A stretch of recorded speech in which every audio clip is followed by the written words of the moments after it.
really glad that you're here tonight for Indeed's second Girl Geek dinner. Please enjoy yourselves, meet someone new, at least one or two, maybe even three new people. We like learning and hearing from other women in tech and other industries about things they've learned on the way. This room is so packed, I love it. I'm gonna kick it off and start with our first tech talk of the evening. We're a very data-driven company. We want to learn about job seekers. And how do we do this? Well, A/B testing. We run a lot of A/B tests, and we've made some very expensive, painful mistakes that I want to share with you. Looking at only short-term metrics can mean missing downstream impact. We thought we could just skip ahead, come up with a new design. Let's go there. Oh, we're so modern. Wrong.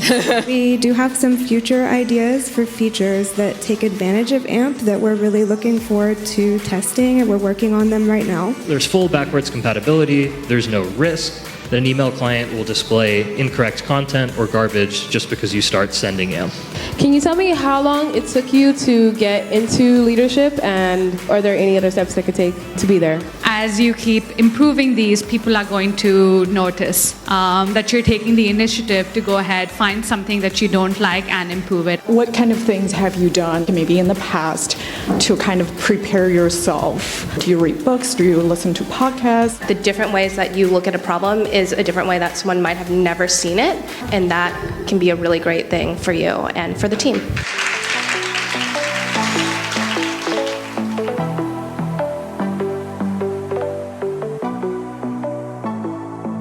Hello, and thank you all for coming out to Indeed Girl Geek dinner tonight. My name is Angie Chang, and I'm the founder of Girl Geek X. And we've been doing these Girl Geek dinners at companies in the San Francisco Bay Area now for a very long time. And I'm really glad that you're here tonight for Indeed's second Girl Geek dinner. I'm really excited for all the talks that we're going to hear tonight. And please enjoy yourselves, meet someone new, at least one or two, maybe even three new people. Get their LinkedIn, exchange LinkedIn information, maybe grab coffee later, ask about jobs here. There's always opportunities to level up, and that's kind of why we keep doing this, is because we like learning and hearing from other women in tech and other industries about things they've learned on the way, and also what are the cool things they're doing. So please feel free to network afterwards. And we also have things like a Girl Geek podcast in case you would like to find us on iTunes and all of the different podcasting services. We have a podcast. We also have a conference coming up. It's a virtual conference we do every year for International Women's Day. That's going to be in March, so stay tuned. But yeah, I want to turn the microphone over to Alison, but say thank you so much for hosting us, Indeed.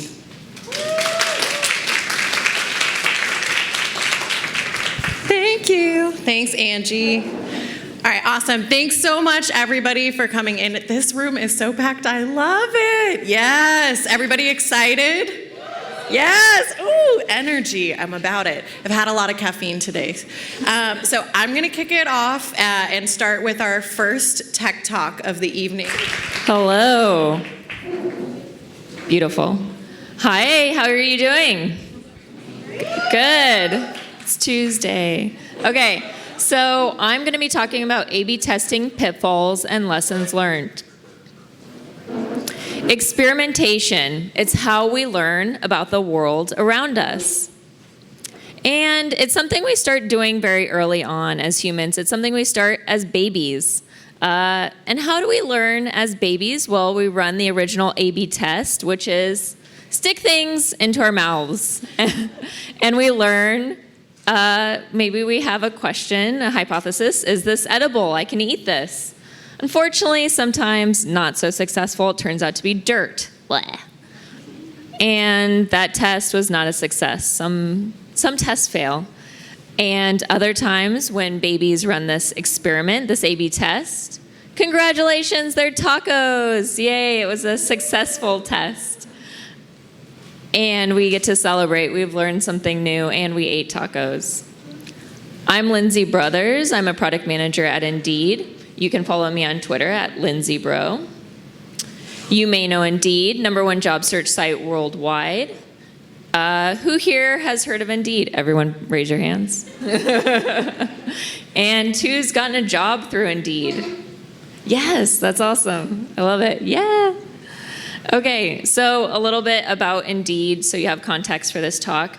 We help people get jobs. This is our mission. This is something we care deeply about. And some context about just how big we are. We have 250 million unique visitors, 150 million resumes, 600 million salaries, and 25 million jobs. So a lot of job seekers looking at a lot of jobs. Millions of job seekers, millions of jobs. We're a very data-driven company. We want to learn about job seekers. And how do we do this? Well, A/B testing. What is A/B testing? A/B testing is a randomized experiment in which a new variant is tested against a control A, to measure how they perform relative to each other. I just realized I don't have a timer. Cool. So at any given time, we're running hundreds of A/B tests to learn about job seekers, which leads to thousands of experiences. We're running hundreds of A/B tests, which leads to thousands of experiences at any time, which means the person sitting next to you, it likely sees a very different Indeed than you do. And this leads to many different lessons learned. So we're constantly running A/B tests, and we're constantly learning. Now this talk is really about things that have gone not so well, pitfalls. And we run a lot of A/B tests, and we've made some very expensive, painful mistakes that I want to share with you. So the first pitfall, your metrics don't matter. Second pitfall, big test, big failure. Pitfall 3, most tests fail. And pitfall 4, where does vision fit in? And as we go through these pitfalls, I'll share lessons learned. Let's dive into the first pitfall. Your metrics don't matter. Or in this case, my metrics didn't matter and no one cared. So this is a job alert, and you'll hear more about job alerts in the next talk as well. But this is the most common email we send out. It's new jobs based on a query that a user has run. So in this case, it's email developer jobs in San Francisco. Done a search on Indeed, signed up for this job alert, and they're getting new jobs in their inbox so they can apply to them as soon as they're posted. I was on this team, I was a product manager on this team, and I was highly motivated to get more subscriptions, to get more people to sign up for these job alerts. This is an Indeed apply form. So if a job is hosted on Indeed, you go to apply for that job, you'll see this form, and you'll apply directly on Indeed. What I wanted to test was adding a simple checkbox. Notify me when similar jobs are available. So a job seeker would just check this checkbox, and the next day begin to receive new jobs in their email inbox. Pretty simple, right? A versus B, no checkbox, that standard form, versus the test group with that checkbox. Now, it looks simple, right? It's just a small change, but this test had a tremendous amount of data. Sure, it's just one variable in a single test group, but look at all the things that are on this form. You can be logged in, you can be logged out, you can use your Indeed resume, you can attach a resume, you can attach a cover letter, you can add a phone number. So there's all these different things you could do just in a single form. So we had a lot of data to analyze. And the first metric was really bad. We saw 0.1% decrease in applies. So just adding that single checkbox, less job seekers were going to fill out that form and apply to that job. And this was really scary. Not good. Yeah. So there's another team that exists. It's not, Indeed.com is not just the job alerts team. There's a team called the Indeed Apply team, and they own this form. And their metric for success was the completion rate of this form. They wanted job seekers to apply to jobs on Indeed and to finish this form. So 0.1% may not sound like a lot, but we're talking about millions of job seekers, millions of jobs. That actually can equal Hundreds of thousands of applies lost by adding a single checkbox. So this team says to me, what are you doing? Okay? We're here to help people get jobs, not email subscriptions.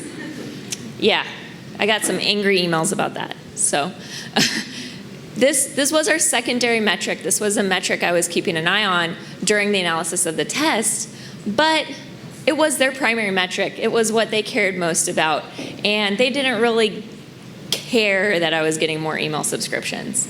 And I was getting a lot. I mean, come on, I can put this on my eval. 50% increase in subscriptions, that looks really good. But they don't care. So it felt like a massive win, but we were losing applies. So the question was, are we helping people get jobs? Or are we just helping them get email subscriptions? So what is the impact of this test?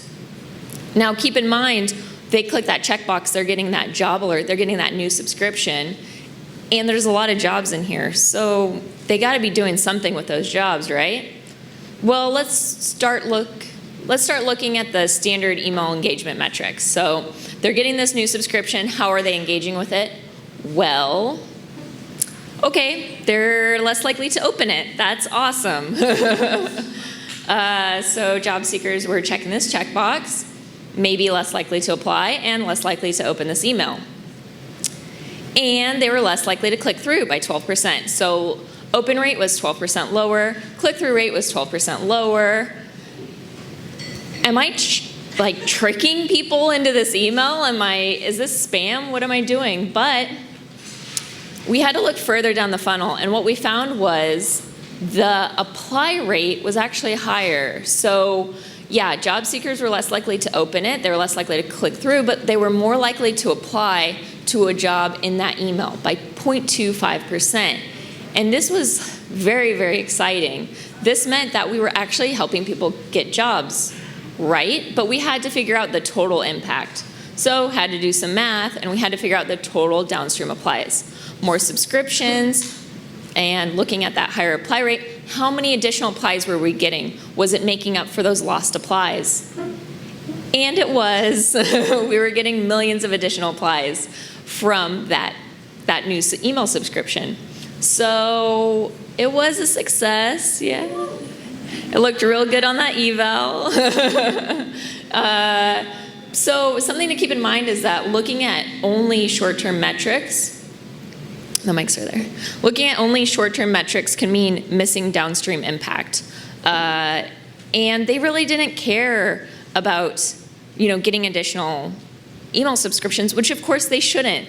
But we were really aligned on the impact of applies and the power of applies. So the first lesson I'd like to share is that downstream analysis is a powerful tool, but it does take time. It took time to figure out that we were having a higher apply rate in that email, and we were getting those downstream applies. Cool. So second pitfall, big test, big failure. In 2017, this is what Indeed.com looked like. And we were kind of due for a facelift. The UX design team really wanted to update this and improve it. So this was the vision. This is where we wanted to go. We wanted to modernize Indeed. Again, this is 2017. So generally, when you're doing an A/B test, you have a change and you have a result. You're changing something on the product, a small variable change, then you see a result. Well, okay, now keep in mind this is the entire search results page of Indeed. There's a lot of things going on. And it was a really, really massive test. So we were testing this old version versus this new version, and lots of changes. Okay, lots and lots of changes going on the site, and then more changes. We were starting to see lots of metrics, and then there was lots of results, and more results, and more results. And we couldn't quite figure out what was going on and what changes were causing what metric going up or down, and it got really messy. It looked like that. So we had changed too many things at once. Again, we were we wanted to run this massive A/B test where we were updating the old Indeed with this new, beautiful, massive redesign, gorgeous, let's skip ahead, let's go with this big vision, but we had changed too many things at once. And that meant our A/B tests were losing, metrics were going down, but we didn't know why. And this is really expensive. Now keep in mind, this is redoing the search on Indeed. That involves a lot of engineering effort. So we had to go back to the drawing board. So 2017, we wanted to test this brand new, beautiful redesign. Let's modernize Indeed. So let's start at where we started. We had understood when we were doing this test that too many changes at once meant we didn't really understand what was happening. So we had to start from scratch. We had to really just redo this whole thing. And what we had to do was test a single element at a time. Now, this is a job card, so you do a search on Indeed, you're gonna see these job cards, which is, job title, company, location, maybe salary, some additional details. And this is an example of how we could test a single element at a time. So you're like, what's changing here? It's the spacing. So this is spacing as a single element. So a single variable in an A/B test. Another thing we had to do, so like I had mentioned, we had this older design that we wanted to update, and originally it was just, let's test all these elements at once. Something we also had to do was we had to switch to multivariate tests. And so I say multivariate test, what do I mean? An A/B test in which all possible combinations of variations are tested at the same time. Now let's go back to that job card. We wanted to test a single element at a time. We want to break up all those elements so we can understand their impact.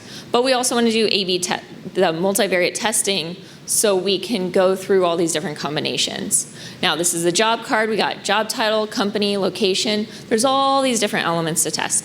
Well, let's dive deep into a single element, which is salary. Let's look at salary. Salary, important. We like to make money at our job.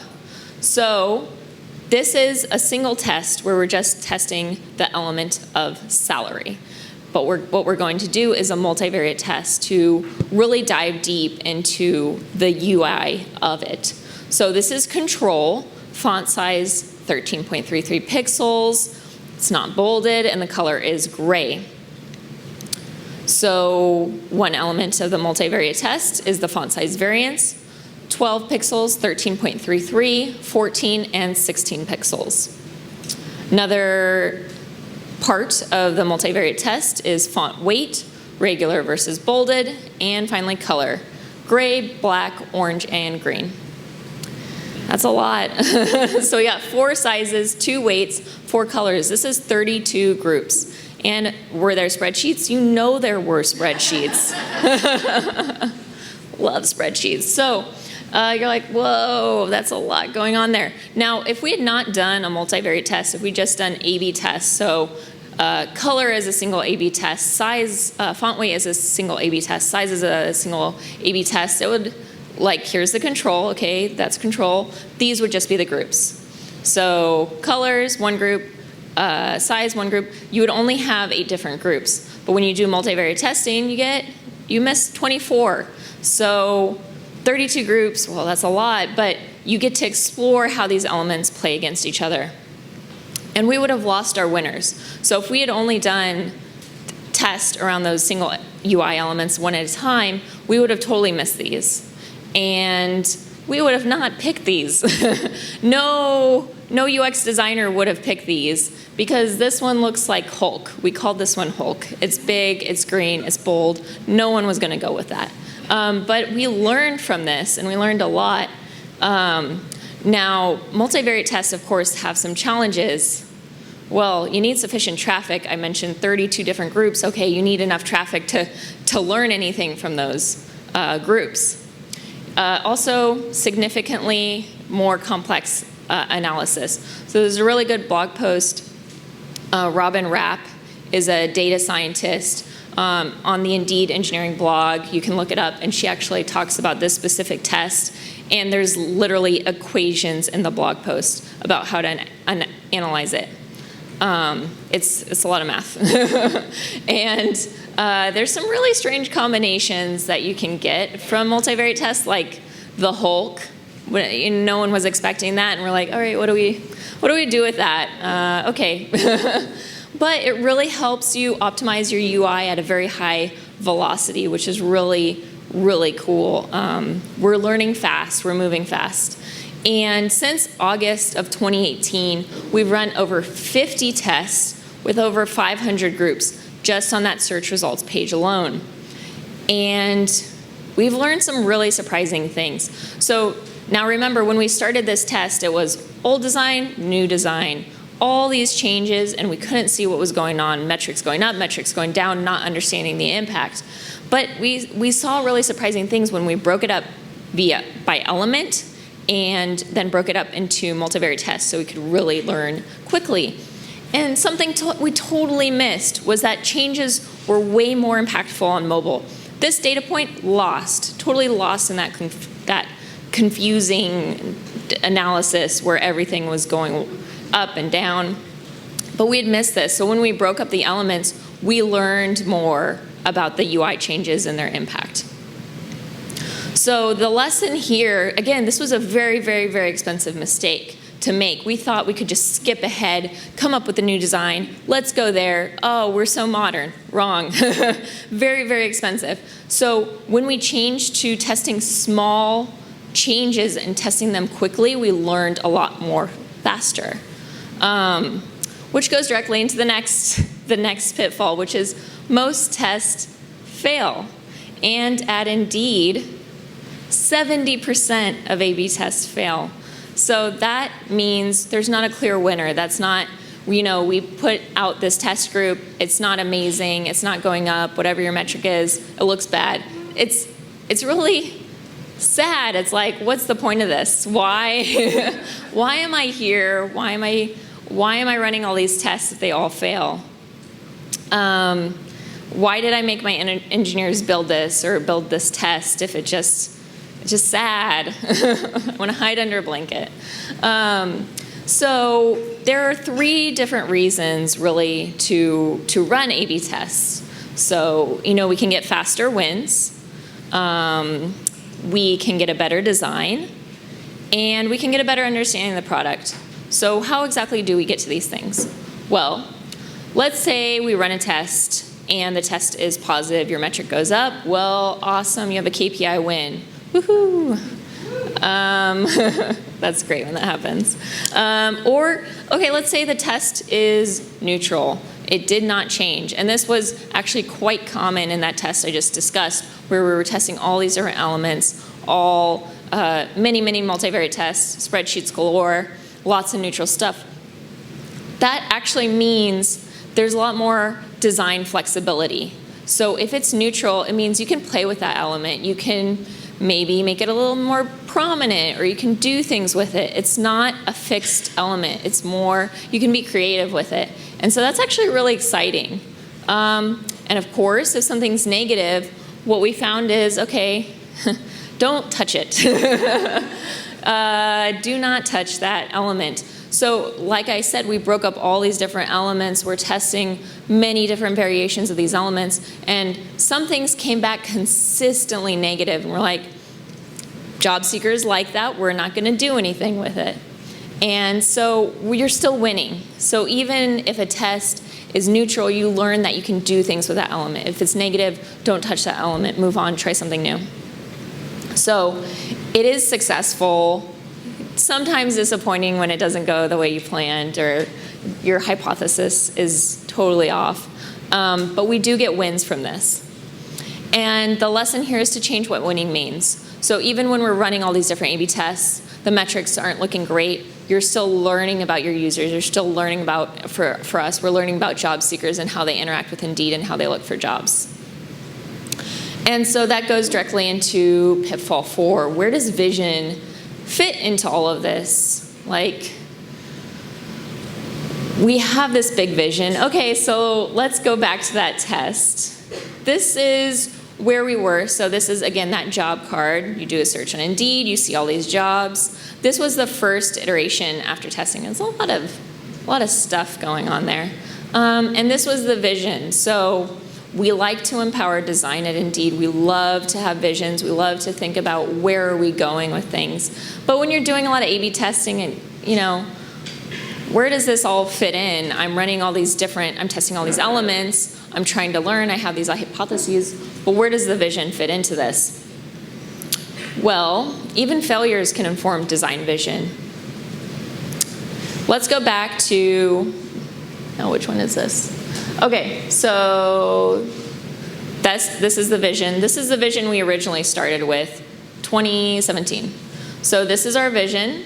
This is where we wanted to go in 2017. And we started to remember that first big test, not so good. Then we started to break up elements, did multivariate testing, lots of spreadsheets, and we started to learn. We got lots of negative and neutral and positive, and we learned things like no blue or underline needed on the job title. Doesn't matter if you have that, job seekers are still gonna click on the job. We can add more spacing. So like I mentioned, spacing was a single A/B test where we were looking at that element and playing with spacing. We can add more white space. We can do more there. Salary needs to be more prominent. Like I talked about that salary test, we could make it big and green and bold and people love it, they're clicking through. Do not touch this. So if you can apply on Indeed, that Indeed apply little tag. If we changed it, negative. Any change, negative. Do not touch it. Keep it there. Font size, we played with font size, of course. The font size was way too small. So again, this is where we started after that first iteration of testing. This was our vision. But then we ran all these tests, testing all these different elements, many variations, and we ended up here. Now, you can see salary is a lot more prominent, there's more spacing. We don't need that underline. We played with the underline, you don't need that. So as we learned about these different elements, tests were negative, tests were positive, tests were neutral. We were able to take these learnings and put it back into the vision. So we had a vision that more aligned with how job seekers were using our site. So, sometimes it can feel like a vision is just this beautiful thing you create and it doesn't always align with how people use your product. And with A/B testing and with learning from many, in fact, failed tests, we were able to take that back and have a vision that aligned with how job seekers use Indeed. And so it's not just a design win, it's also a business win. We had a lot of KPI wins, many tests, not so great, but we did have ones that were delivering KPI wins and we're able to implement that back into the vision. So the lesson here is both, of course, the design vision guides your testing. We had UX designers who were thinking about where Indeed should be, where we could go, and that led us to define some of these tests, but also those A/B tests, as we were running them, went back into the vision. So to recap, your metrics don't matter. Remember, we ran this amazing checkbox test and it looked horrible at first. Applies were going down on that page. So we had to align our metrics. We had to agree on those downstream applies. And downstream impact can take longer. It can take much longer to pan out, but it can prove really valuable. Next up, big test, big failure. So that's when we ran this massive redesign of the Indeed search. And we thought we could just skip ahead from this old design to this new beautiful design. We were wrong. That was a big mistake. So breaking up tests really helps understand impact. So breaking up these tests into different elements, multivariate tests, those multivariate tests really help us understand the different UI elements. And most tests fail. So Indeed, 70% of tests fail, and that meant that we had to redefine winning. So failed test just means there's lack of flexibility. That element is important to users. They care about it. Maybe don't change it. And a neutral test means that there is flexibility. So if something's neutral, maybe we can do more with it. Maybe we can play with it. And then finally, where does vision fit in? So that big redesign test, we had a vision of where we wanted to go. We tried testing it all by itself, didn't work, but we were able to use it to guide those single element tests, the multivariate test, and it helped us define a test plan. But also, as we ran those tests, it helped us inform the vision, and we adapted our vision to what made most sense for our users and our job seekers. So my question for you is, where will your testing failures take you? If you run A/B tests, if you run tests with your users, they will fail, and things will go wrong, and you will run tests, and it will feel like an engineering waste of time. Oh boy. But there's still learnings to be had, so where will those failures take you? So thank you so much for your time. Please clap. Here is my information. So feel free to shoot me an email, lindsayb@indeed.com, or Twitter, lindsaybro. If you tweet, I get metrics. No.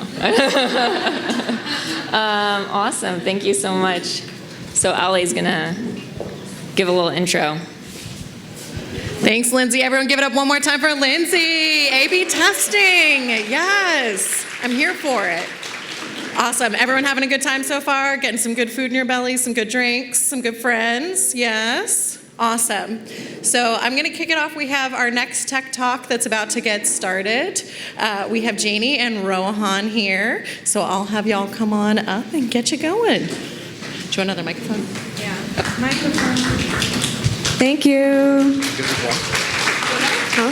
Can you do the timer? What timer?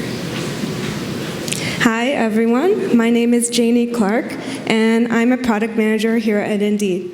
I'm here today with Rohan Kapoor, who's a software engineer on my team, and we're here to talk about our adventures with AMP for email. Whoop, did you click? All right, so there's a little bit of content here that might be repeated from Lindsay's talk. As you probably just learned, we're a very data-driven company here. We test a lot of things. And Rohan and I work on job alerts, which Lindsay also used to work on. It's an important product for Indeed. I assure you it's not the only product, even though we're talking about it a lot tonight. So job alerts is a big product. We have over 250 million active job alert subscriptions. We send it to over 60 countries in 28 different languages. And we do a lot of A/B testing within this email. At any given time, we have dozens of A/B tests running. You've also seen this before. This is a job alert email.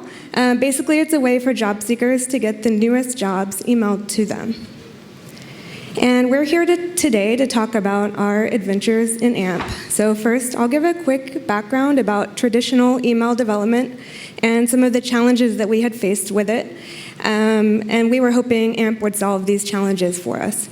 And then Rohan will go into some technical considerations and obstacles that we faced and how we solved them. And finally, we'll share some of the results of our testing so far. So first up, traditional email development, or why email development sucks. Do we have any email developers in the room? Or anyone who has worked on it before? Woo! Email geeks. So you may have heard email development can be kind of difficult. Because emails are sent out as static HTML content, it has to be able to support whatever old arcane email client that your users may be using to read their email. Outlook 2007 being a good example of this. So many different email clients have their own special rules about what kind of content and markup they require and can render. And if you inspect the source of an email in your inbox, you may notice that it's kind of a mess. Lots of nested tables, inline CSS with special rules for different Outlook versions. Again, some of you may have noticed this before. But Outlook aside, even modern email clients like Gmail have issues of their own. So remember, at Indeed, our mission is to help people get jobs. And on our team, we do that by sending job alert emails to millions of job seekers every day so that they can get the latest results for their search. And we know from extensive experimentation on the site, as you know, and also within our email, that job seekers get a lot of value from personalized, contextual information about the jobs that they're looking at. Providing them with this information helps them make better decisions about which job they want to click on. It helps them apply to the right jobs, and it helps people get jobs. But whenever we do a test in the job alert email to add this information, we run into a problem. And this happens. Have you seen this before in Gmail? So the email clips. Since traditional email cannot load any external content, no JavaScript, no external CSS files, all the content has to be static and contained within the HTML. And along with all those nested tables that you need for Outlook and custom inline CSS, for the older email clients, it can be a real challenge to squeeze in all of the information that you want. So it's something we're constantly trying to find the right balance on our team of including as much information and as many jobs in the email as we can, while also not running into clipping. So there's a certain size limit that Gmail hits when the email will clip if the HTML is over that limit. So we've tested adding more jobs to the job alert, more content. Always leads to more clicks, more engagement, more applies, but the more jobs we add, the more it clips. Right now, about 5% of our emails clip. And another problem we've run into with job alerts is how to include the most up-to-date information. So I'm going to go into a little bit about sponsored jobs. So a sponsored job is one where the employer is paying to promote that job and get it in front of job seekers. And when we're sending job alerts, we send out both sponsored and organic jobs. We will not send the job alert if there are no new organic jobs, but we do allow the sponsored jobs to be a little bit older. And the thinking there is that if the employer is paying to get this job promoted to more job seekers, they're actively trying to fill that position. So we want to help them do that by including the older job. But it's also a challenge because job seekers can open their email hours or even days after we send it. And if a job is older, it's more likely to be closed by the time they see it. So if you look closely at this screenshot, you might notice a difference between the job at the top, which is sponsored, and the organic job below it. So in our job alerts, we worked around this problem in a pretty clever way. When the user opens their job alert, a request would be sent to our server to fetch the latest sponsored job for that slot and that alert, and a screenshot would be taken, and we would render it into an image. So we call this image ads. And image ads were a really clever workaround for the problem of how to show the latest sponsored jobs, but they came with their very own problems. So every email renders HTML a little bit differently. Many of them render it poorly, and different clients have handled different images in very strange ways. So some problems that we've faced with this are giant sponsored jobs or tiny sponsored jobs, grainy images, you name it, we've run into it and fixed it. So getting image ads right was something we had struggled with on our team for a long time. And because of this, when Google first announced AMP for email, using it to replace image ads was the first thought that we had. We are also very excited about how AMP for email wouldn't necessarily need to include all of the older markup that's required by older clients because it's only supported by certain newer clients. So now I'll give a little bit of background about AMP. AMP is a web component framework that is used to help create interactive websites, stories, emails, and ads. AMP is designed to create a user-first experience, which they define as being mobile-first and loading fast. And it's especially helpful for users on poor quality connections because they try to load the most important content first. AMP also does not allow for content to change positions, once it's loaded, meaning that all the page elements have to have a fixed width and height. The reason for this is they want to avoid the page jumping around as it loads, which you've probably noticed a lot on the internet is a thing that happens, especially on slower connections. And AMP achieves these goals by providing a set of predefined components that you can use to build web pages. AMP for email is a way to offer email users an interactive experience within email by allowing certain AMP components to be used in email. It brings a lot of modern app functionality directly into emails that has been impossible before. If you use Google Docs, you may have seen this email, which allows you to reply to a comment directly from your inbox without having to leave. It's pretty amazing. I use it every day. It's a killer use of the AMP functionality. Some of the benefits of AMP for email are it can dynamically load content from a remote server, not just images, but also text. Users can also submit forms and information to a remote server. So users can submit feedback and content to you. And lastly, the layout can change as the user interacts with it. So in some ways, this allows email developers to build an entire web application inside of an email. AMP for email allows for a level of customization that has literally never been possible before in email.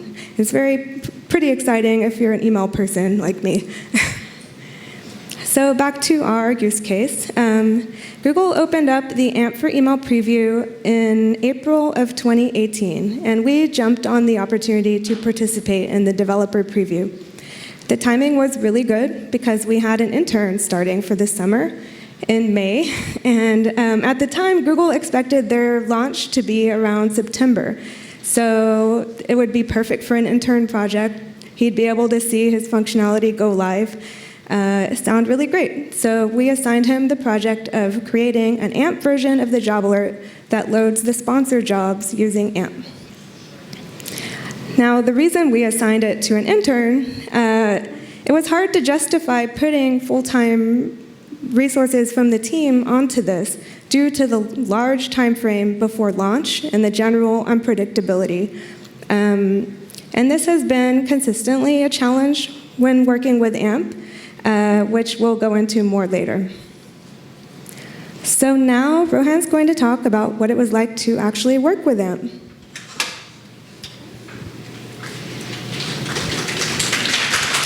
So before jumping into AMP, I wanted to take a second to talk about emails in traditional development. So traditionally, emails have had two MIME types, the text MIME type and an HTML MIME type. So a modern email client, such as Gmail or Outlook on the web, that can support HTML will read HTML, and text-only clients that run in a terminal, something like MUT, will read only the text part. So then came AMP, which was implemented as a new third MIME type. And clients that support the AMP MIME type will read the AMP part and display that, while other clients will fall back naturally to HTML and text. So there's full backwards compatibility, there's no risk that an email client will display incorrect content or garbage just because you start sending AMP. As Janie mentioned, one of the biggest considerations that Google had when they built AMP was mobile-first experiences. In a mobile world, it's quite common for the user's device to lose their connection as they're moving around from place to place. And on the web, AMP works around this by using AMP caching and caching some components on the user's device. This reduces the network traffic required to load pages. But we're talking about email. And in email, developers have to send fallback content, like above, which can be used if the network request fails to return data. So in this case, this email failed to load this data, and so this data that was preloaded as fallback content shows up so that there's not a giant white space where it should be. With AMP's emphasis on user-first design and development, there are some imperatives that we found particularly tricky to work with. For example, AMP requires that all content has an integer-valued width and height. For an email system, that means that at the time you're sending it, the system needs to know what the width and height of all of your dynamically generated content will be, even though that content doesn't exist yet. So in our case, we fetch text, like the job snippet, dynamically. And it can lead to situations where the content is too long and gets truncated. See the text sponsored on the image on the slide, or too short with extra padding on the end. And on this slide, we can see that the difference in height is pretty remarkable between the job in the middle and the one above and below it. Now, AMP also suffers from the clipping problem that Janie was mentioning, but it behaves very differently than the traditional HTML email.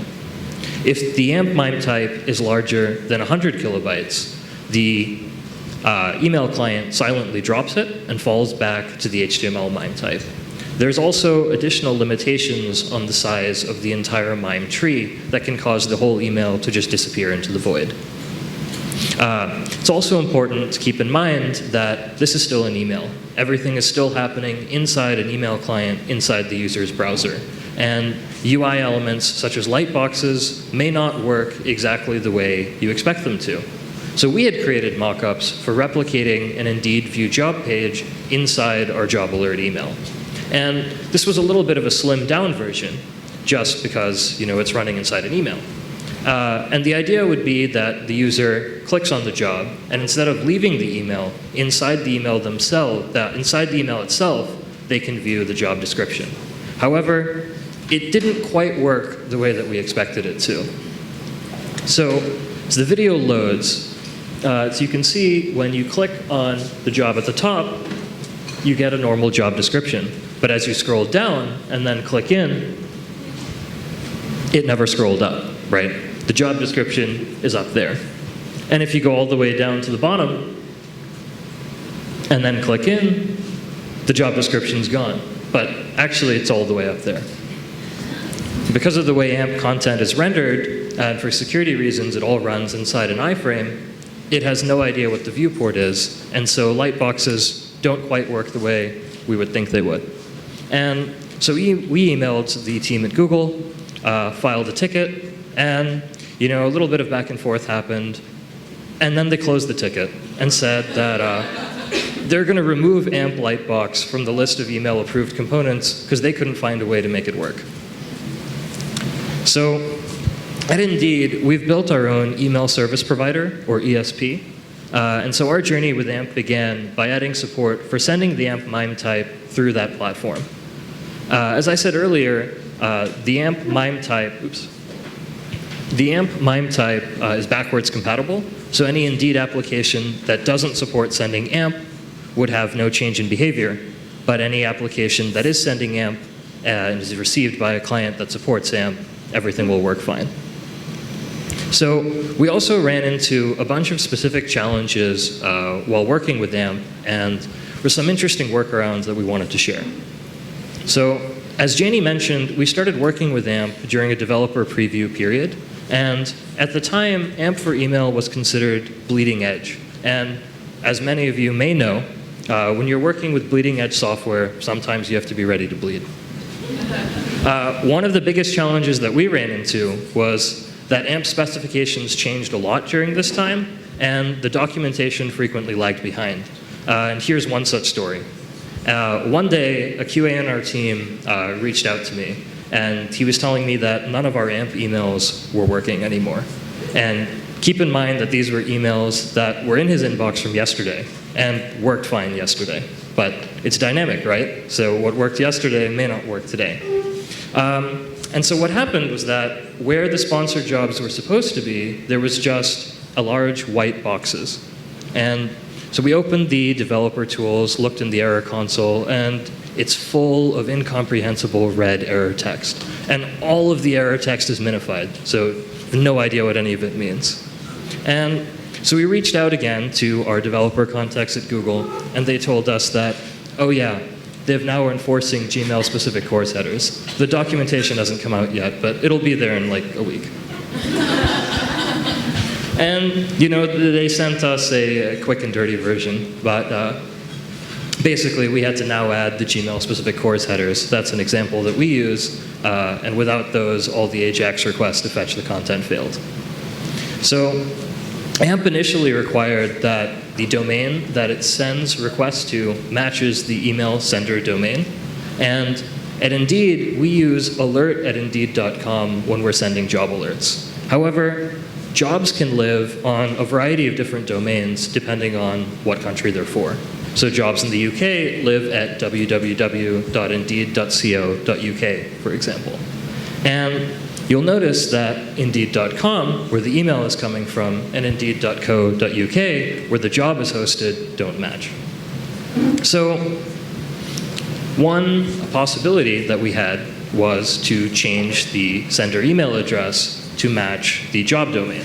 But this raised another potential issue for us. It could dilute the sender reputation of the Indeed.com domain. So for those of you that send a lot of email, you're probably familiar with the concept of sender reputation. Basically, all of the incoming email providers like Gmail, Outlook, Yahoo have kind of a score that they assign to emails coming from your domain. And switching to a new domain like Indeed.co.uk would have no sender reputation, and we'd lose all of the reputation we had from Indeed.com. So this was not really something we wanted to do. So what did we end up doing? Well, the most straightforward solution that we could come up with was creating a proxy web app. And so this web app lived at an Indeed.com subdomain. In our case, it was called ampsy.indeed.com. And it accepted a base64 encoded URL that told it which domain to actually go fetch the job from. And it handled all of the AMP security validation, handled the CORS headers, and then did the request to the real domain to get the data and passed it back. And we called this solution AMPSY for AMP proxy, and it effectively allowed us to perform cross-site origin requests while masking them so that as far as AMP and the Gmail client were concerned, we were still hitting Indeed.com. Ironically, a few weeks after we built this solution, the team at Google reached out to us and told us that based on our feedback, they were removing the same domain requirement. Again, you know, bleeding edge software, developer preview, all of that. Well, fortunately, there was some other benefits that AMPSY gave us, so it wasn't all just wasted effort. So AMP for email doesn't allow for any redirects. And if redirects are present, requests fail automatically with no error. AMPSY allows us to proxy the redirect on the server side and once again hide it from Google and make it look like everything's fine. Second, QA testing. So since AMPSY exposes a single endpoint, we can put that through the QA firewall and have a very simple, straightforward way to test in QA rather than having to open up a bunch of different endpoints for various functionality. But there's one significant downside, URL lengths. Because we're using base64 encoding, your URLs end up almost twice as long as before they started, which makes email clipping much, much worse. In the future, we're planning on building a URL shortening system, which we will integrate into AMPSY, which will hopefully allow us to have shortened URLs and use them in AMP, and everything will hopefully work. But you know, it hasn't been built yet, so. Unlike regular HTML email, AMP does have strict validation requirements. So if AMP content validates, it shows up. If it doesn't validate, you get HTML content instead. And this doesn't actually, you know, show up in any way that you can see. So one such scenario here is that the AMP spec doesn't allow you to import functions and then not use them. We use AMP list components for sponsored jobs, and every time we have a sponsored job, it goes in its own unique AMP list. So if we have no sponsored jobs at the time we're rendering an email, then we don't use any of our AMP list components, but the import was still there. We learned the hard way that we had to remove the import, and so now it's wrapped in a nice if statement to make sure that we don't fail validation that way. And so as I mentioned, when emails fail validation, there's no reporting back from the Gmail system as to why it failed or the quantity that failed or anything like that. There is, however, this very convenient developer sandbox where you can copy and paste in your entire email, and it will tell you line by line what you did wrong. So in this example, the tag image is disallowed. Because AMP doesn't allow you to use images, you have to use AMP images instead. Some dynamic caching magic stuff, I'm sure. So as a result, we are adding AMP validation to our internal ESP because, as you've probably heard, Indeed is a data-driven company. We love our metrics. We want to know how many of our emails that are leaving fail validation and why, and hopefully correct them. So one last thing with AMP is that there's additional security requirements than traditional email. It's kind of a trend here, You take traditional email and then add a bunch more requirements, and then you get AMP. So to pass AMP validation, you must always pass DKIM, SPF, and DMARC. And emails must always be encrypted in transit using TLS. If not, they magically disappear into the ether. We kind of learned that one the hard way, too. So rounding out the list of important considerations with AMP is that users probably aren't reading your email exactly at the time you're sending them. So Gmail supports rendering AMP up to 30 days after the email has been sent, at which point it will permanently switch over to the HTML content forever. So this means that as a developer, when you're sending out your emails, all your URL endpoints, all of your paths, all of that has to be valid for 30 days. Otherwise, the email fails. Another use case for fallback content, which can be displayed if those requests do fail. So, a few technical takeaways.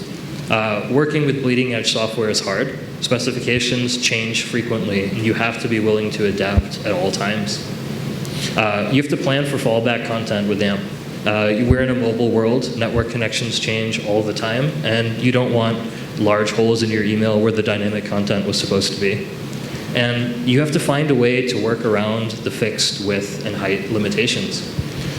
Basically, you want to make sure that parts of your email don't clip internally. There's no giant white spaces, so find some sort of an easy medium. Make sure all of your content that's coming dynamically is capped at that limit. And now I'm going to hand it back to Janie to talk about some of our test results and conclusions so far. Thank you. So how is our test going so far? You learned all about A/B tests before. We test everything, and AMP is no different. We are running AMP in an A/B test right now that's targeted at gmail.com users only. So the control group does not send the AMP MIME type at all, and the test group does send the AMP MIME type. When we are also testing a few other little functionalities, but the main thing we're testing right now is the sponsored jobs. And so far, when we look at our test at the aggregate level, we're not seeing much change in our test group. And there's a reason for that. So when we compare emails that were opened as AMP to emails that were not opened as AMP, they were just opened as regular HTML, we do see 2 times more clicks in the AMP opened emails, which is a really great, promising early result. So the reason for this is mobile. Google has not started to roll out AMP for mobile gmail.com yet, for the Gmail app. And in job alerts, 82% of our opens are on mobile. So that means most of the users that are getting that AMP MIME type aren't seeing it.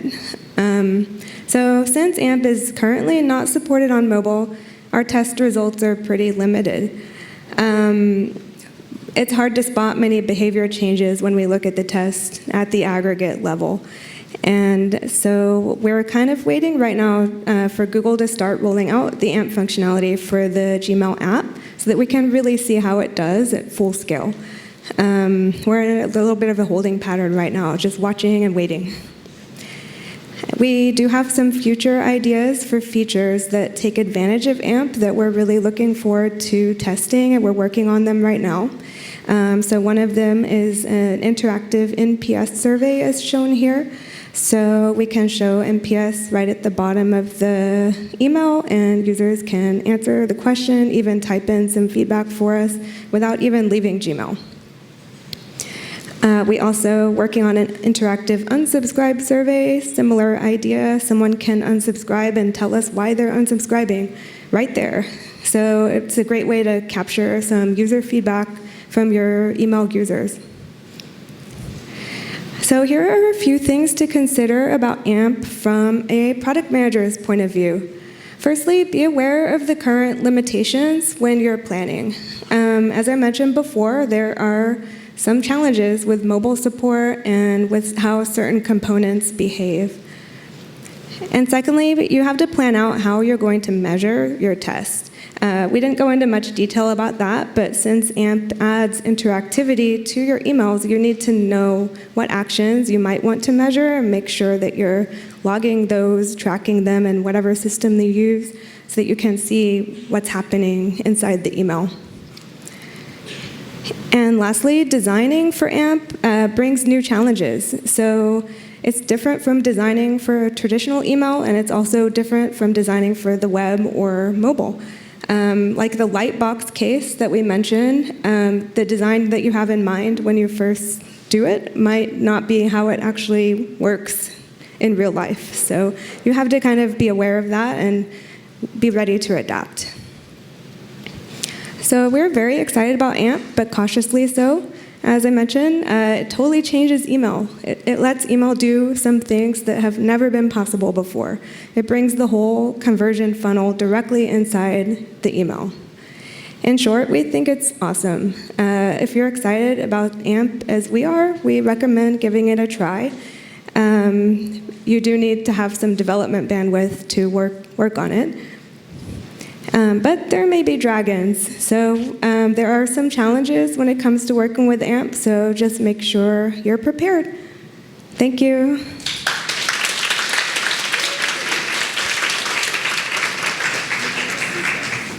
Everyone hype? Everyone ready? Yeah?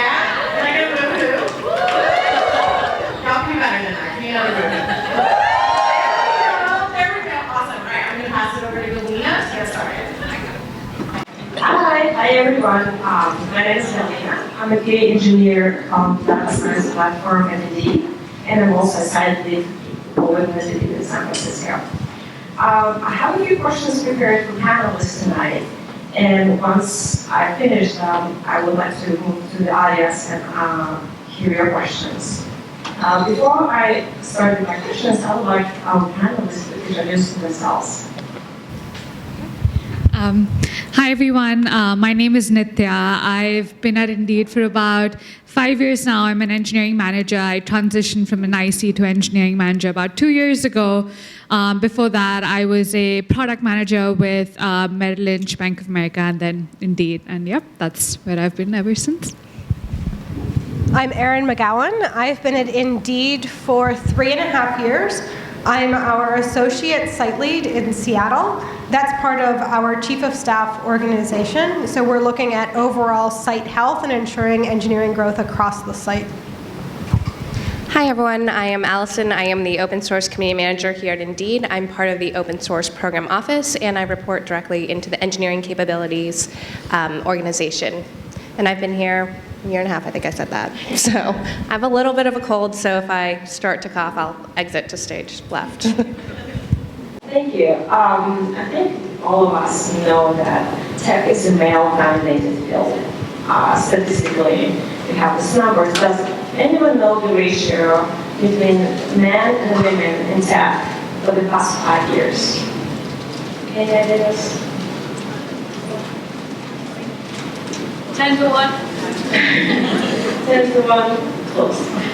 So Catalyst is the nonprofit organization that collects a lot of data to help women in the workplace, and they provided data that 30% of women in tech industry, only 20% in the leadership position. And Forbes also did their own research showing that we have some growth coming from 3% to 6% from 2015 to 17. So there's some work done, there's some changes. Probably that's why you're here, right? So I would like to ask panelists, what do you think can be done to change the situation, to make it better, to have more female or women in the male-dominated industry? industry?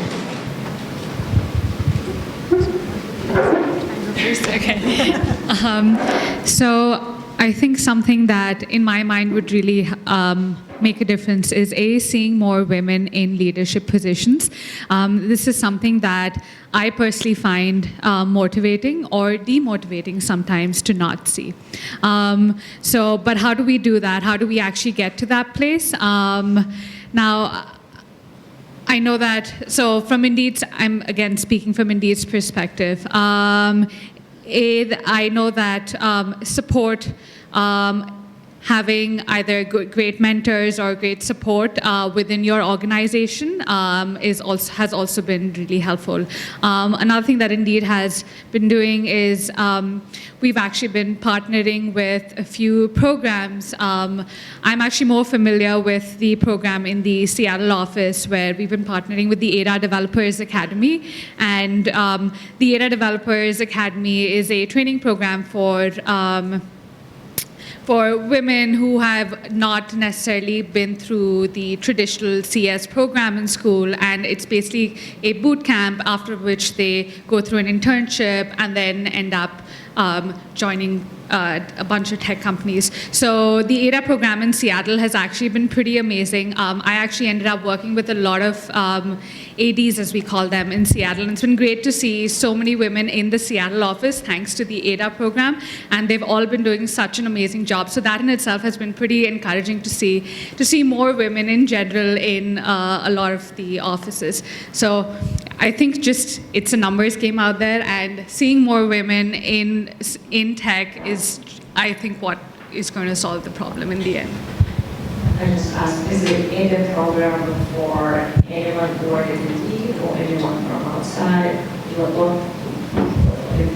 So it's actually outside Indeed, but they end up partnering with Indeed and a bunch of other tech companies as well, and do internships at Indeed and end up getting then full-time offers with tech companies. Yeah. Thank you. And in San Francisco, Indeed is also partnering with Tectonica. They are hosting a cohort of 15 on site now. It's the second cohort. The first cohort has 4 interns that are currently interning here at Indeed. The other from that cohort are interning at other tech offices. So San Francisco is also helping to increase the funnel to help grow women in these engineering roles. And I can expand on Tectonica. I am based out of the San Francisco office, so I work closely with them. So one of Tectonica's missions is to make sure that women and non-binary individuals who have non-traditional tech backgrounds have a way to join the tech industry. So they put them through a boot camp, essentially, and then help place them with jobs. At Indeed, we not only host them, but we this last quarter also helped get them to Grace Hoppers. So we did sponsor travel and passes for Tectonicans who went and hosted a project at Grace Hoppers Open Source Day, which the Open Source Program Office did sponsor. So we're trying to make sure that their name is getting out there, that there is more ways for people to get involved with tech. And then just being a part of the open source industry as well is one thing that we like to stress is that technology isn't all about code. So there's so many different jobs within tech that don't require you to be a hard engineer or a coder even. So there's so many different facets of tech that have roles open. So marketing, legal, etc. So I think there's a lot of other ways that people can involve in tech which aren't traditionally thought of. That's true. I think we also have Girl Geek here. Right. Based on the profile you see right now, are you having management or leadership roles? How did you land there? How did you get to this current situation where you're right now? Sure, I'll take this one first. I didn't always start in tech. I actually started in hard science as a lab tech, and it was awful.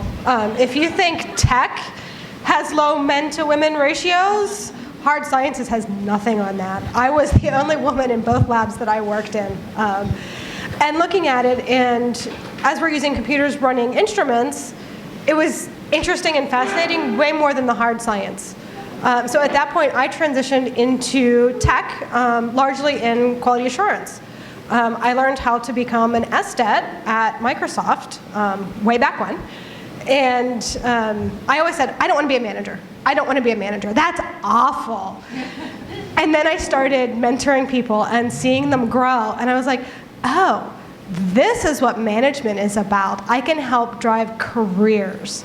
At one of my jobs prior to Indeed, I took the plunge and I accepted a leadership role. I had an awesome female advocate who was big on ensuring that women had access to those leadership roles, and I loved it.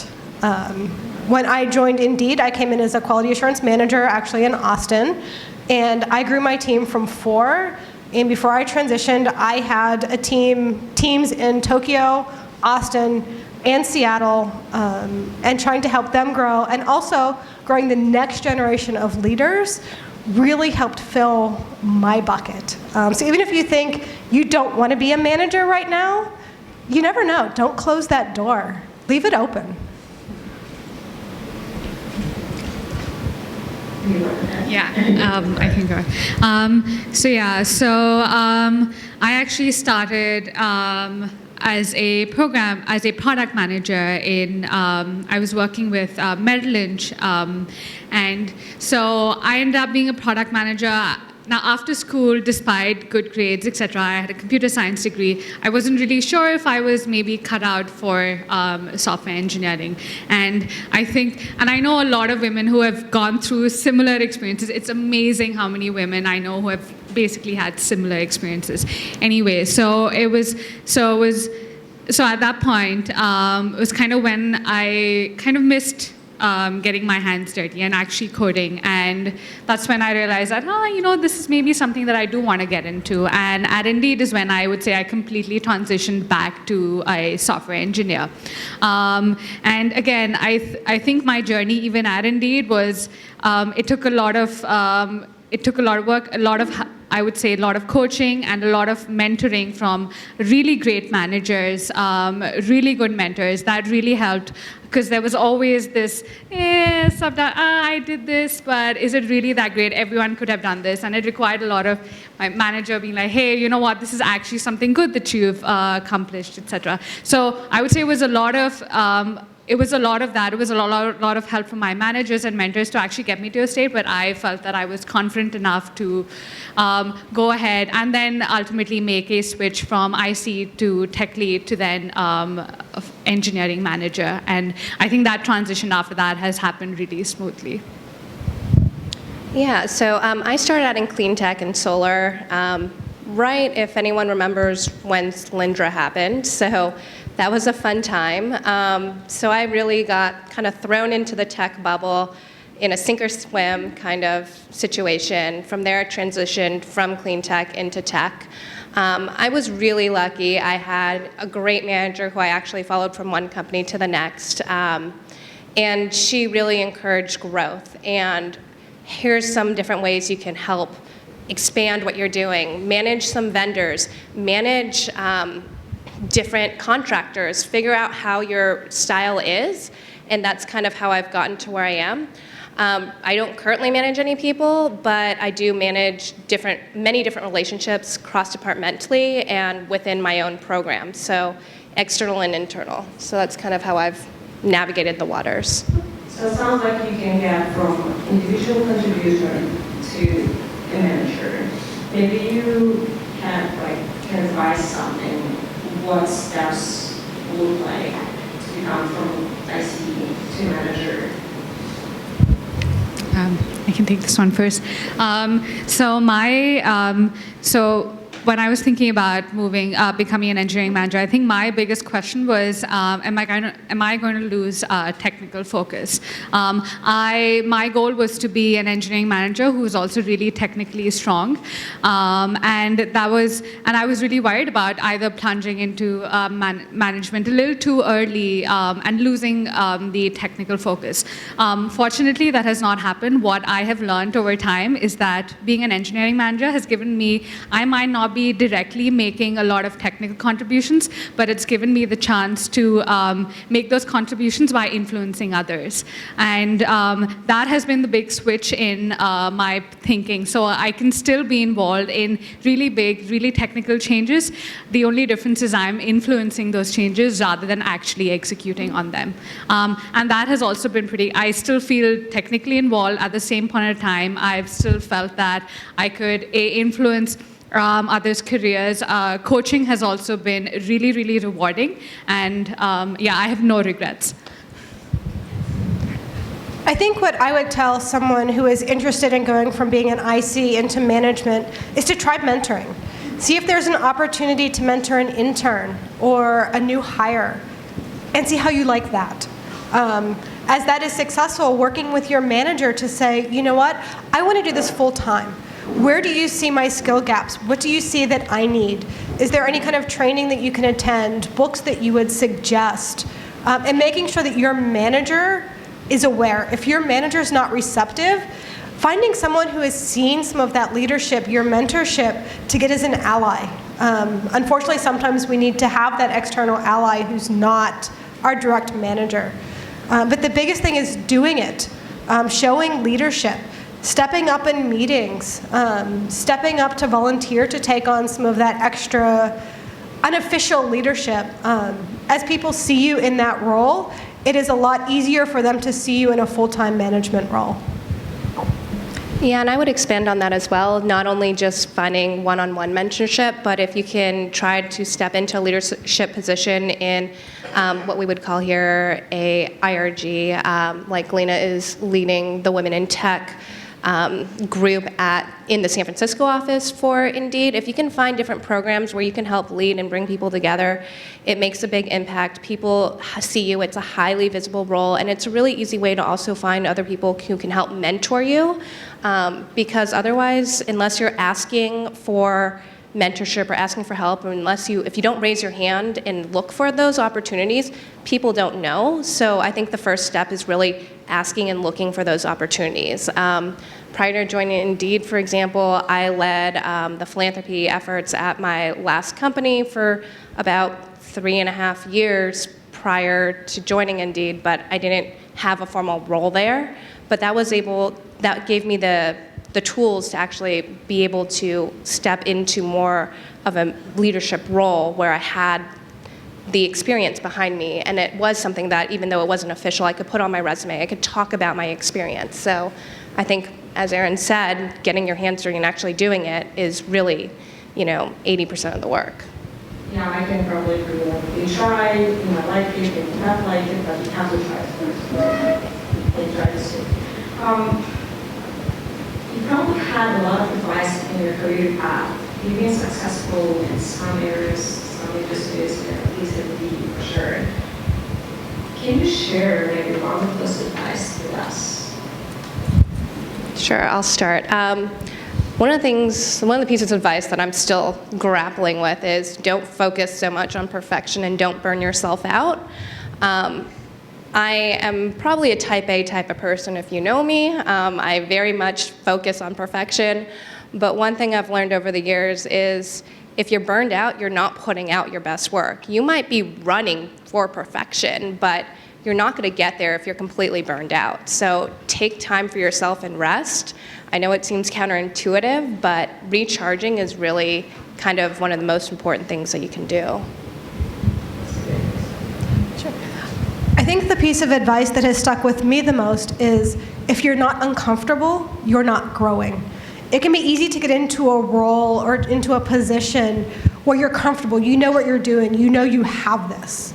But when you're in that steady state, you're not pushing yourself and you're not growing. So it's okay to get comfortable for a little bit, but then bump yourself to that next level and look for that harder challenge, because that is when you're going to grow and take your career to the next step. Completely second that, by the way. Completely. So on my end, I would say the biggest career advice that I have received is I've and something that I've also really followed is I've really looked out for mentors outside my manager as well, whether it's peers or managers or another team. Basically looked around the office for people that I know I can go to with questions about various different things. I have a mentor that I go to for technical questions. I have a mentor that I go to for if I have questions around being a manager. Like, there's so many different ways. There's so many different people that I know to reach out to if I have questions on so many different things. And having that, these are often the people who will end up supporting you and end up giving you that additional visibility as well within the office. So that's something. Another thing that this applies specifically to mentoring, and this is advice that I received while mentoring, which I've always paid forward, is when mentoring, always think about the why focus on the why rather than the what. No matter what it is that you're teaching someone, focusing on why something is important rather than what actually really helps a concept stick. I think this is just in general good advice that I've always passed on. That's a really great advice. Thank you so much. I don't know, other questions. It seems like the panel is a little bit warmed up. Time for tough questions. If you have a question, we have a mic over there standing, so we can do just something like that.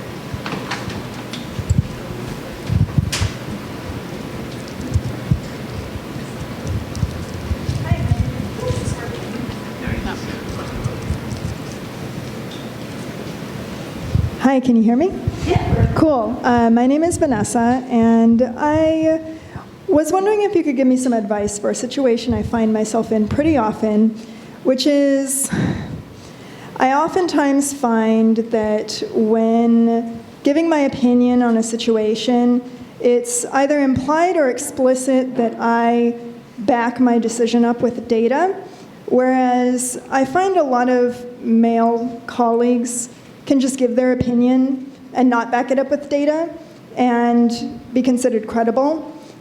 When I back up my decision with data, sometimes it's met amicably and sometimes it's met with skepticism, even if it's based in reality.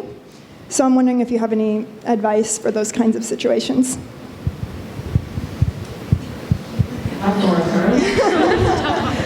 That's a tough one. I am really, really happy that Indeed does not have a culture like that. I think the biggest thing is to be consistent.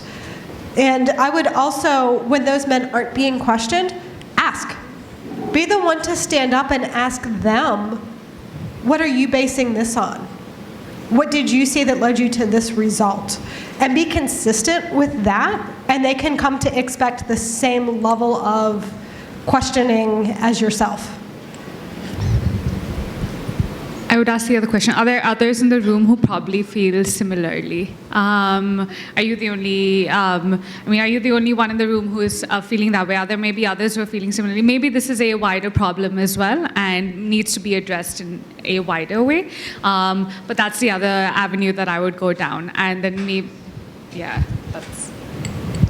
Yeah, I would also say, like, if you feel like you're the only one on the team, for example, bring it up to your manager, talk about it. If they don't realize that it's an unbiased or an unconscious bias, then how can they address it? So I think that's something that, we should be talking about more in the workplace anyways. I am very happy that we don't have that culture here at Indeed. But I think that until you raise that issue with others, and even talking to your teammates one-on-one, pull them aside, say, hey, why are you questioning me about this? Until you have those open conversations with them, I don't think the situation can change, but I think that's your first step. And I think it's fair to ask for data, but I think it should be applied consistently. I think it's absolutely fair to ask for data when you're making your statement, but the inconsistency is the issue. And the other thing that I would say is don't let that stop you from actually providing your input, even if you have to back it by data. Go ahead, keep going strong with providing your opinions, even if you have to back it with data.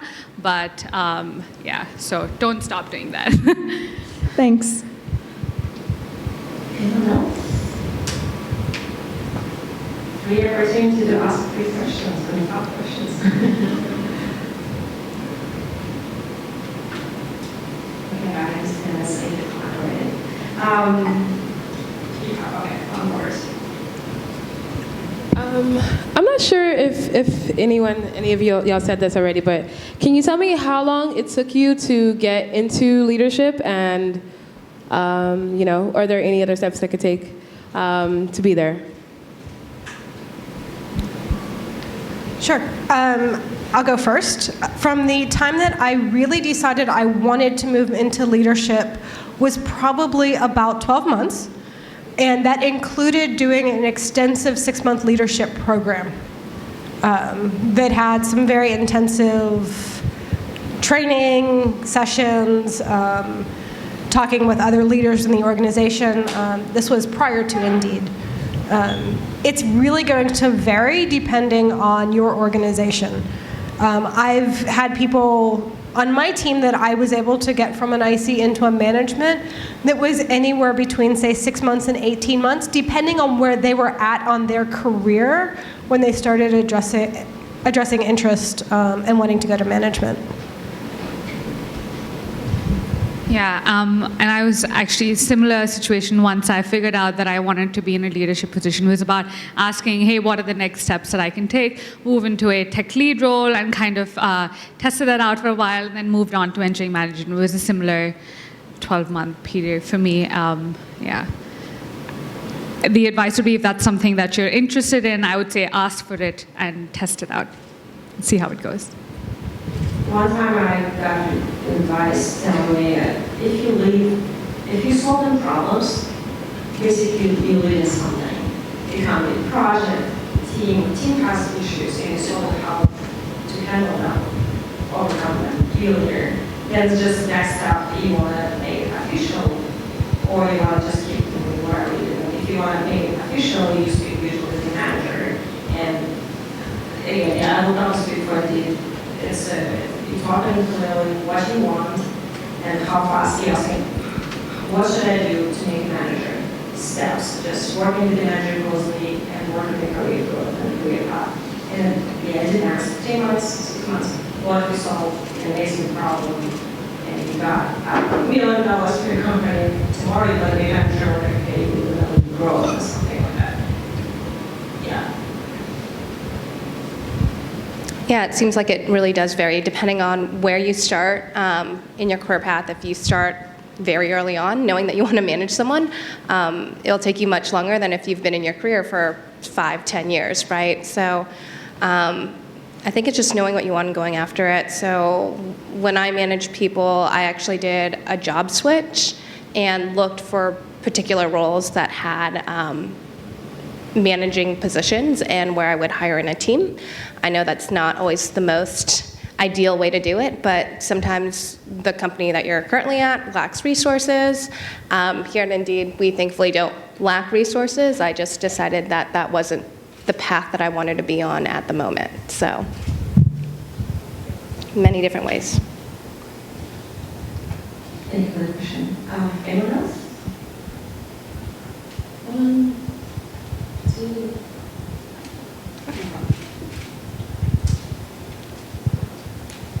Hi, I just wanted to ask, what advice do you have for somebody who is starting off in their career but wants to have influence within the team? What kind of strategies or what did you do when you were in that position to influence the decisions that your team makes, or just to have some influence? Because as a leader, obviously, you have to make decisions and have influence over your team. So if you have any advice for people in their starting their careers. So actually, this is a good question back to you. I would ask yourself,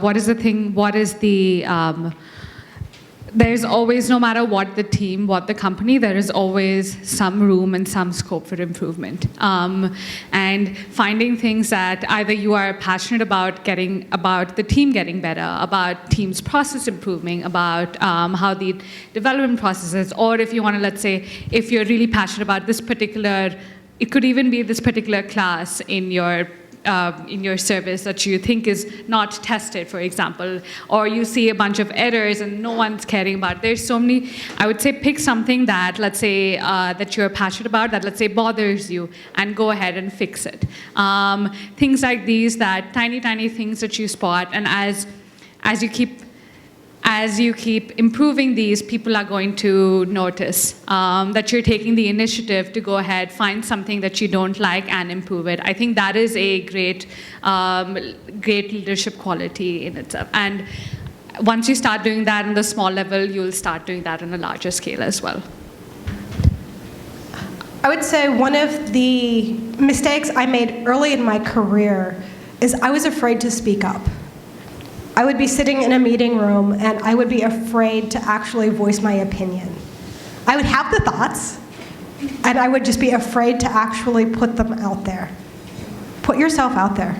Don't be afraid to say, what about this? Have we considered this? You know what, I tried this and it really didn't work.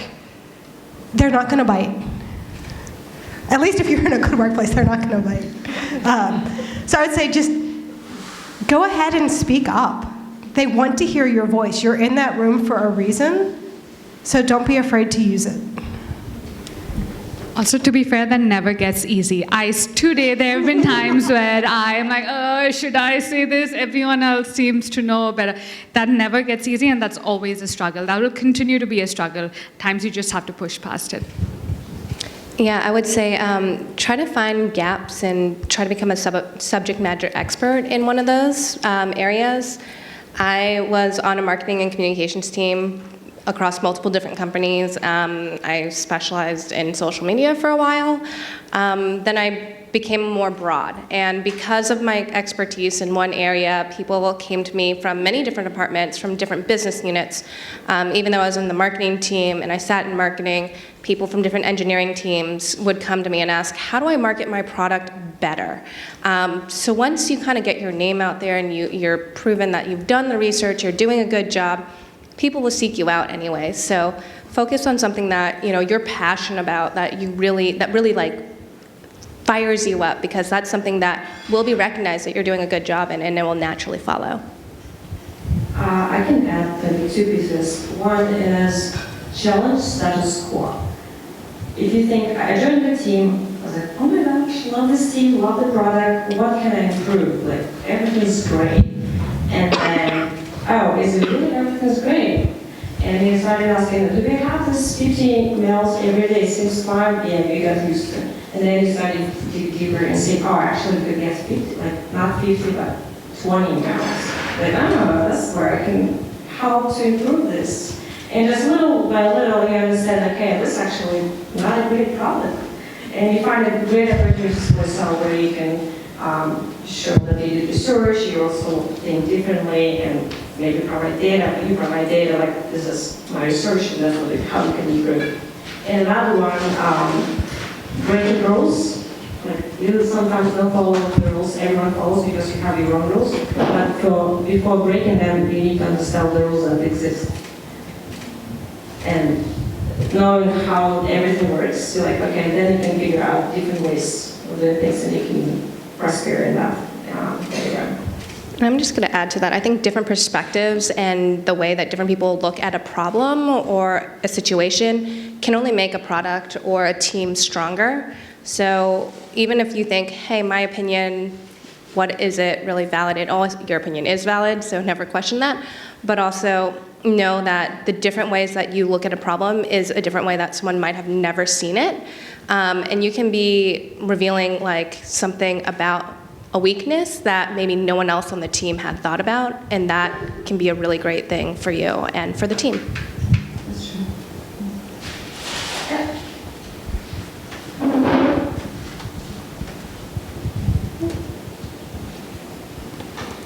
Hi there. I have a question about how do you grow on the job. So I know that you mentioned that there's a women leadership program that you went to get a lot of training before you became a manager. What if there's no training like that, or you've thought about becoming a manager maybe down the road? Like, how would you like what kind of things have you done, like maybe in the past, to kind of prepare yourself to get to this road? Do you read books? Do you listen to podcasts? Or do you, go to meetup to meet mentors? Yeah. Yes. All of the above. I think the biggest thing, like if you're looking for some sort of leadership training and your organization doesn't offer it, look external and ask. Oftentimes your organization will pay for external training. Most of the time there are budgets for that and people don't even know to ask. So ask for it. Perhaps they can bring some in. You're probably not the only one. There are a number of books that you can help read. I transitioned into management before podcasts were a big thing. But I know that a lot of people now are using podcasts to help learn. And having a mentor. Having a manager mentor that is not within your organization can be huge. You're able to really have good conversations with them without any fear of bias or, I asked this question, is my manager going to think I'm not ready? So having someone who's outside, whether they're outside just your group or your company, is invaluable to really help understand where you as a person need to go. I'm not great with podcasts or reading outside work. For some reason, after work, I just switch off, and it's really hard. So a lot of my growing, I feel, happens, majority of it for me has happened at work. Something that I found useful is putting myself in, let's say, my manager's shoes and thinking about, how would I have done this differently? How would I have done this better? Or do I like what they're doing? So as time has gone by, this has kind of created a mental model of how it is that I want to be as a manager. And that has really helped me model my experiences with my reports as well. Yeah, I am also the same way. I do not want to read or listen to a podcast about work after work. I work enough, so I think one of the things that I try to do is at work or when I travel for work, so speaking at conferences, et cetera, one of the things that I try to do is make sure I go to the networking events at those things. Talking to my peers in the same industry, seeing where they are in their careers, how they've been able to progress, and then finding other people who are already in other higher management roles and seeing and talking to them about what was their career path, if they'd be open to mentoring. I think that's really important, that you want to see what other people in your same industry are doing and not just only stick to what's the norm in your company, because sometimes when you're so isolated and so siloed in your own company, you might not notice that like the path that your management runs is not the same as the rest of the industry. So I think that's also very important to keep just a tab on. Yeah, it's sometimes called shadowing. If you think you would like to try some role, maybe like a manager role, you speak with the manager, like, hey, I want to see what you do so I can learn what you do from seeing what you're doing. And then you will have questions, and then you will have a task. Well, you actually will be learning by doing that, and then you will understand, oh, okay, I did that. And if you have an opportunity to speak with the manager, be clear what you want. Like, I want to be a manager, help me. Or like, if it's not in your company, there are so many programs outside. We have so many mentorship right now. There are many women who would like to help other women to step up higher and be a leader. It's a great time to do it now because, and like, if you don't know, I can recommend you a few groups. They're like amazing. So they're mentors who they want to spend their own time just to help you to grow as well. Yeah, I think that's important. And I think we have time for a few more questions if you have any. Yeah, go ahead.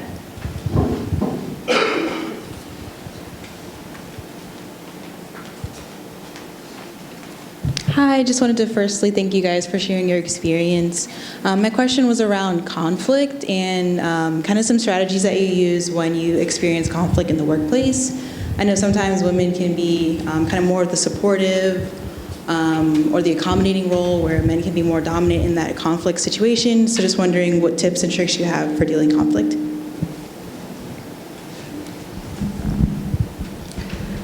I think the first tip is to make sure that both parties are leaving emotion at the door.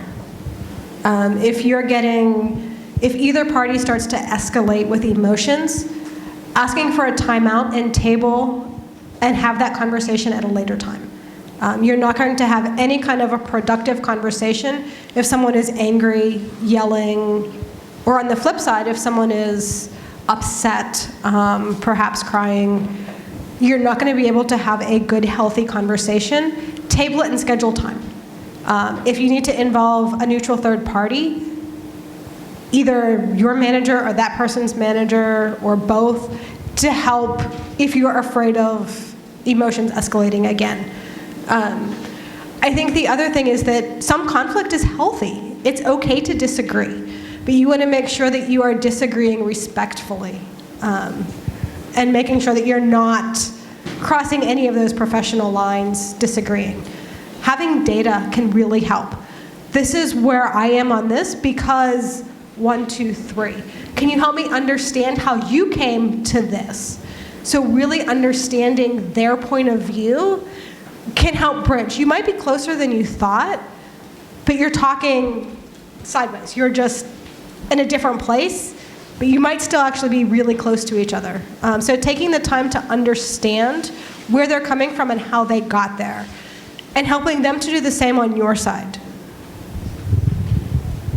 So I might have a slightly different opinion, especially around the emotions. So I know emotions in general are turned on as this bad term. I actually don't think they're bad. I think that a lot of times when there are strong emotions associated with how someone's feeling, there's generally a reason behind it. And it's always, I think it's important to figure out what that reason is. So even if there is emotion around it, obviously we don't want things to escalate, but that emotion is stemming from something. And it's really important to figure out where that's coming from. So so let's say in a conflict, stating exactly why you're saying something, like you're stating where you're coming from, what your intentions are. My intentions are not to disagree with you, but I really think that this is the right thing that we should do. I'm just giving a stupid example. But stating your intentions, where you're coming from, I think that really helps clarify and make someone understand that you're not actually attacking them and that you're coming from a place of logic or reason. Crucial Conversations was this class that actually I took was one of the trainings that was offered at Indeed. I thought it to be super helpful, not just in my work life, but also in my personal life. I would look into it as well. I think for me, it's making sure that everyone's on a neutral playing field. So making sure that someone doesn't feel ganged up on. For example, taking any of those external, like situational feelings that could happen if you were to say, hey, I want to address this, but you're doing it, for example, in the cafeteria or in a meeting room full of other people. I think there's a time and place for everything. So if you are feeling those emotions, I don't think they're necessarily bad, but I do think that you do need that time to have everyone simmer down a little bit. So you have the root of the issue that you're actually trying to get to versus the feelings that are really getting there. I do agree that when you have those charged feelings, there is something that is sparking that, and you need to get to the issue and resolve that, but you need to also do it in like a cool, calm, collected manner, because you going in there guns blazing is not going to help with anything, neither you or the other party. But making sure to have it like on a neutral ground. I would say before you really escalate it to managers, try to see if, hey, can you work this out with your peer, right? Is there a way you can take this out? Try going for a coffee and just like going and talking it out. Usually that, I think, helps. It's not necessarily in the office or in front of others, but it gives you a neutral ground, and it's time away where other people can't really hear what's going on, and I think that's very important when you're trying to hash out the details when there's a serious conflict. Yeah, I guess when we say separate things, sometimes it can be personal. You feel personally apprehended, or sometimes it's something more related, but oh, my numbers don't match your numbers. getting mad because I couldn't do that job or something like that. Depends on the company. And I agree that it's better to not be in hard mind solve problems. Do what you think. I've been told if you have to do 5 times breathe in and breathe out, 5 times breathe out at the nose part, you will get a lot of oxygen to your brain, and you'll be thinking a little more rational. You'll cool down, and then you can move on to the next step. You can also offer to carbon part, the part you haven't worked with, to work together. Thank you. Thank you. And I think one more question, if anyone has. Yeah. 1, 2, 3. Okay. I think it's time. Yeah. Thank you so much for